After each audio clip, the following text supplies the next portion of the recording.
Hello and welcome to MAGA, the podcast. Now, this is not your racist uncle's MAGA. Our MAGA stands for I'm an Angry Asshole, the cult of Donald Trump. And I am your host, a disgusted American.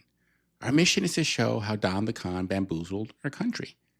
Our goal is to help make sure the cult of MAGA goes down in flames by 2028, to stop it before MAGA becomes unstoppable and our democracy further decays into a dictatorship.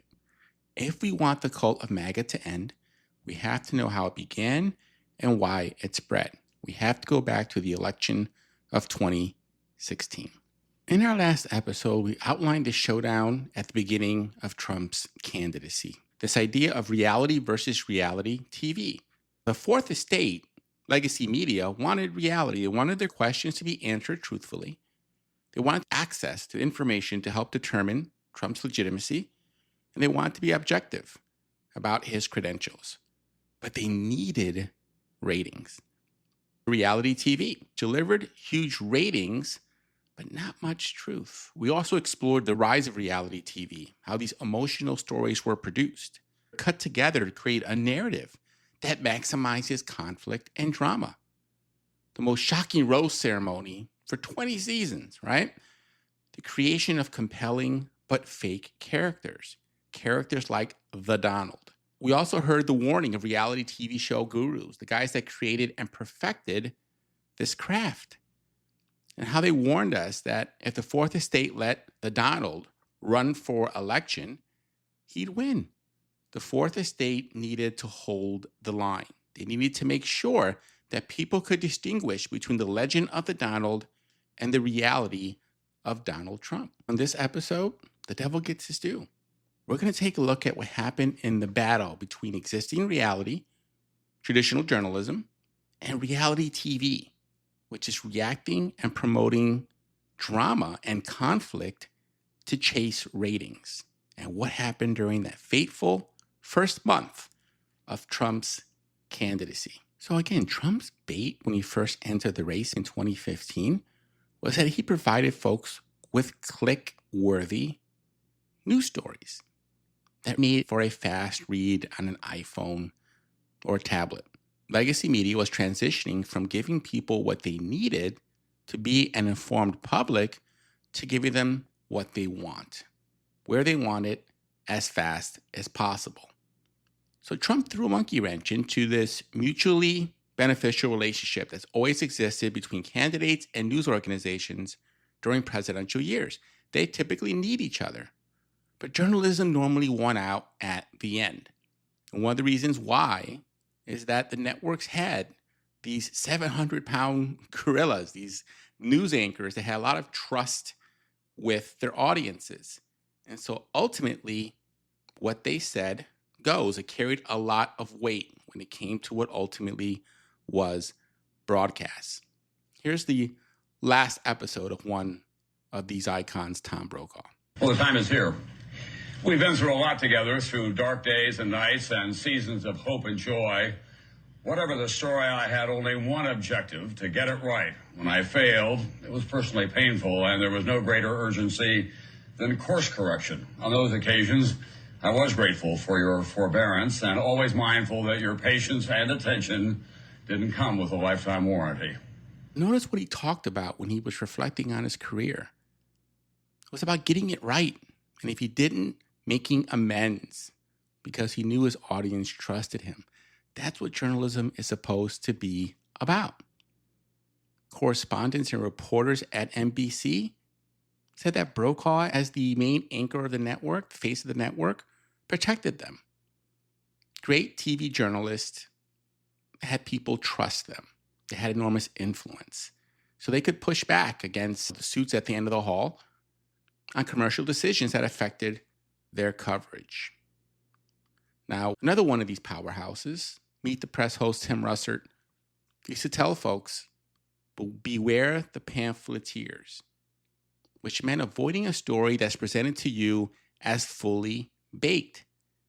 But nowadays, that's impossible. TV rarely applies the filter of journalism to a story like Trump.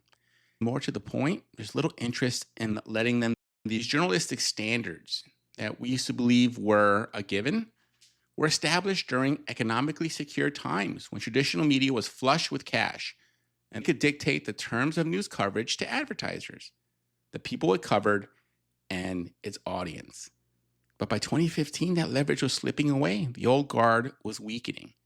Media companies were losing money and relevancy, and they were desperate for ratings. So Trump made a bet that he could run for president as the Donald and not Donald J. Trump. He wanted to take advantage of a momentous and insecure time for American media, where news organizations, old and new, were jockeying for survival in a changing world order, where people were awash in information and content, but the pillars of trust were no longer there. Advertising models that provided secure revenue streams started to go away. There was now an era of uncertainty, and things were changing so fast that no news organization knew whether the assumptions it was making to secure its future would prove correct. So into all this, Trump came in hot. Here was a major celebrity with a megaphone, and he's shouting wild shit. And his pedigree as an American Idol, a Monopoly man, a WWE superstar, coupled with these wild statements, things like building the wall and deporting 11 million people all at once, made him a giant story. The problem is most of what he said wasn't true. Here's an example. So on this point about humanity, though, are you going to be sending in officers? We're going to be sending in people in a very into nice homes way to get them out. We're going to be giving notice. We're going to be saying you have to go back to wherever the country is. I mean, it's going to be countries, all different countries. It's not one country. Back to the country. We'll take them back to those countries. We're going to do it in a very humane way. But between E-Verify and other modern systems, a lot of that will happen automatically. And don't forget, we're taking tremendous numbers of jobs from people that were born in this country. And you understand that because when you look at the rolls, you have 100 million people that potentially want to work and they can't find jobs. Almost none of that was true. It's just Trump spouting bullshit. But the media would just shrug and air him, and they repeated every crazy claim. And by doing that over and over again, they gave him credibility. Why? Because Trump delivered ratings and clicks and therefore revenue, which made him a seller in a seller's market. Trump actually said to Time magazine once upon a time, no pun intended, and I quote, "I go on one of these shows and the ratings double. They triple. And that gives you power." End quote. And Trump knows how to wield power.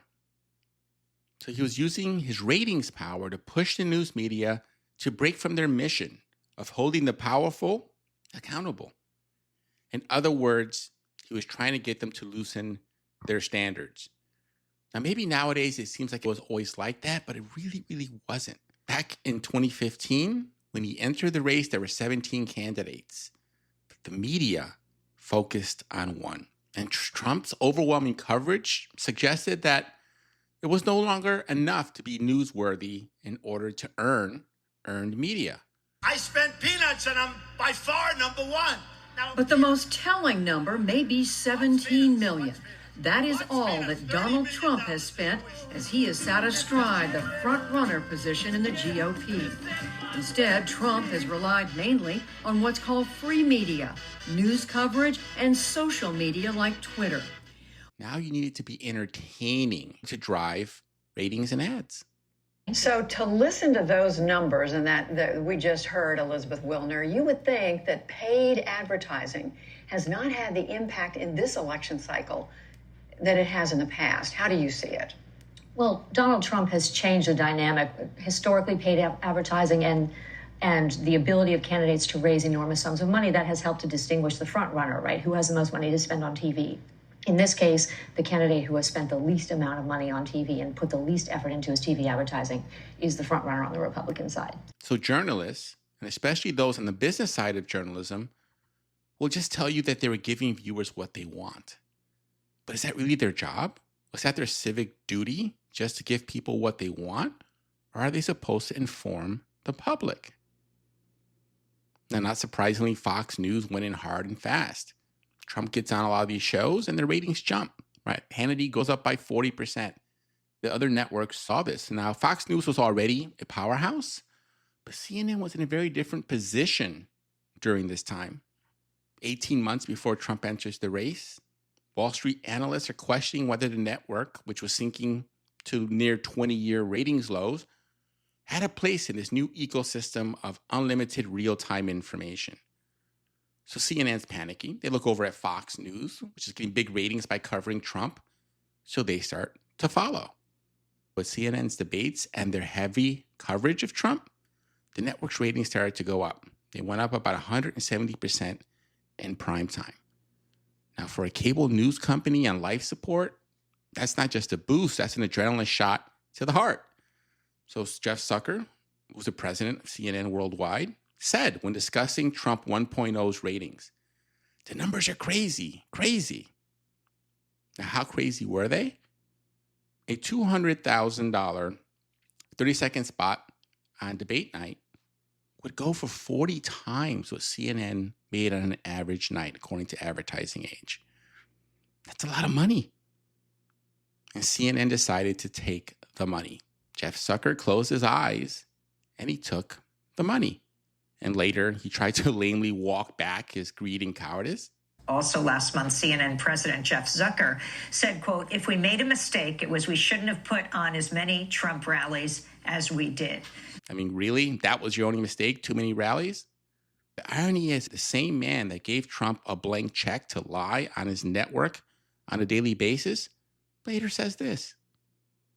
Trump continuing to undermine election integrity with baseless claims of fraud. Okay, and he's continuing to do it. And that leads to the question of whether or not Trump himself is a national security threat in light of what he's doing. So he helps create a monster. And then he gets upset when the monster does monster things. What a crock of shit. But it wasn't just CNN. Les Moonves, the infamous head of CBS, this is what he thought about Trump. I want to turn to CBS CEO Les Moonves and comment that has since gotten a lot of attention. He was speaking at a Morgan Stanley hosted conference in San Francisco earlier this year. Who would have thought that this circus would come to town? But, it may not be good for America, but it's damn good for CBS. That's all I got to say. So, what can I say? It's, the money's rolling in, and this is polls are open. This is fun. I've never seen anything like this, and this is going to be a very good year for us. Sorry, it's a terrible thing to say, but bring it on, Donald. Go ahead, keep going. It may not be good for America, but it's damn good for CBS. Bring it on, Donald. Those are the words of Les Moonves, CEO of CBS. So here's the reality. Trump, despite all of his bragging about his wealth, had one of the smallest campaign budgets in the Republican field. He didn't even have a super PAC. He skimped on his ground organization and his field offices. According to an analysis by SMG Delta, a firm that tracks television advertising, he spent less on television advertising than any other candidate. This is typically the biggest expenditure for a campaign. How did the Trump train really start rolling? He took over TV news because at the end of the day, TV news still is very powerful, even in today's age. You can talk all you want about Twitter, Trump's digital campaign or his campaign organization, but nothing else really matters if one candidate dominates television. And Trump did that. Or more accurately, the media helped make sure that Trump succeeded in doing that. Well, look, we've been looking at these investor reports from media companies for the last 2 years. And, it's not just Les Moonves. The owners of local broadcast stations have been bragging that they're excited for this election year because all the sleaze, all the super PAC ads, they benefit a very small clique of media owners. And if you look at just the larger role of broadcast media, I think there was a study done that if you look at the large media networks, ABC, CBS, NBC, They provided 350 minutes of airtime to Donald Trump in 2015, and less than 1 minute on ABC News on coverage to Bernie Sanders.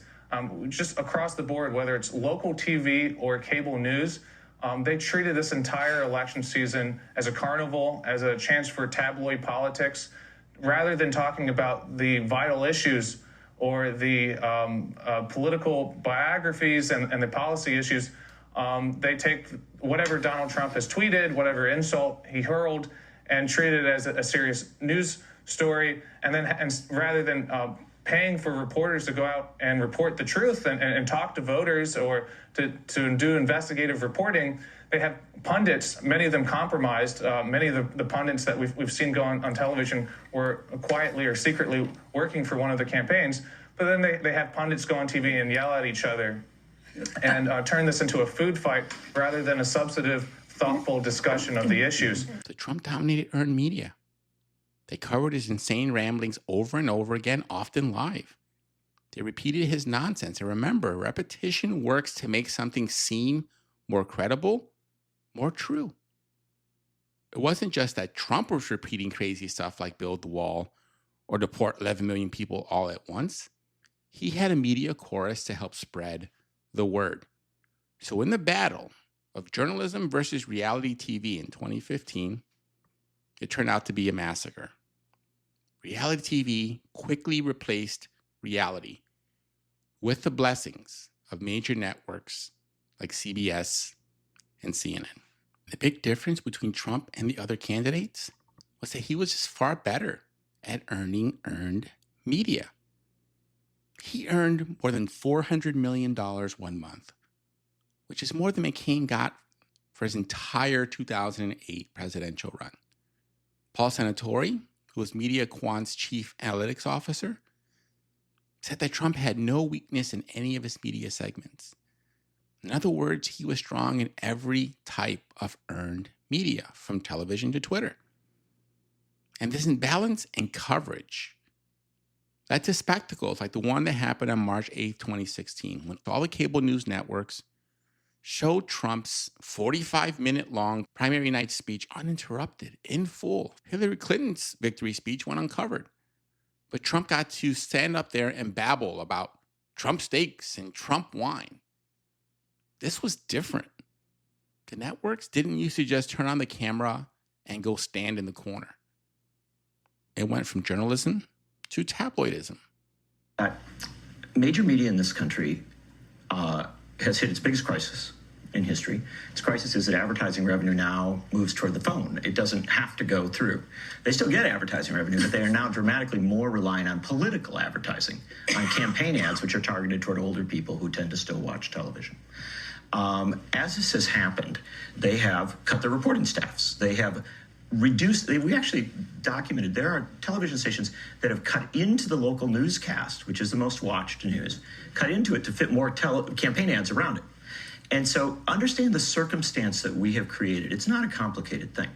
We have created a circumstance in America where news, where actual reporting, as flawed as it may be on our politics, is diminished. There's less of it. It's not done well. And at the same time, we have a massive inflow of money in these campaign ads.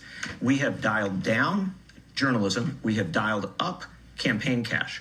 Now, in this year, and this is the critical element of it, we saw cable news, which was sort of, it was out there hopefully to kind of provide more depth, to go deeper into these issues. We saw cable news cede any responsibility. They did hour-long infomercials, running the speeches for a whole hour.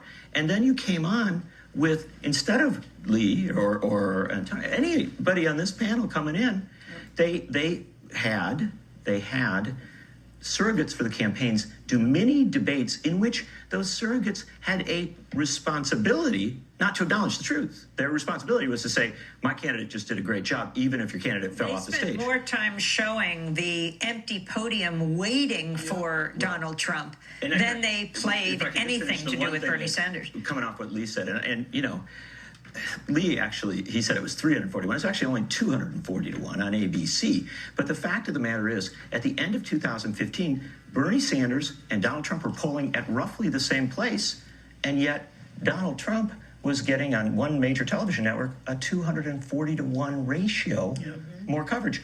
This defines reality. So in this episode, we talked about the big decision, the fourth estate made when Trump entered the race in the summer of 2015. The decision of reality versus reality TV, journalistic integrity versus ratings. The sad reality is the journalism code of ethics is gone. The 700-pound gorilla of powerful news anchors who could hold the line on truth was over. Newspapers that were financially healthy and capable of holding power to account are drowning in a world that wants speed over accuracy, drama over substance. Legacy media decided to compete with the fifth estate on their turf, speed and drama. It wasn't about being right anymore. It's about being first. It's about being controversial and getting likes and repost. So in this new world of reality becoming reality TV, Trump sucked up all the oxygen from the other candidates. So that's all we've got for this week. If you want to help out the channel, please subscribe or follow us on your favorite podcasting platform. And tell your fellow disgusted Americans where we are so they can give us a listen. If you have a moment, please leave us a rating on your preferred podcast platform.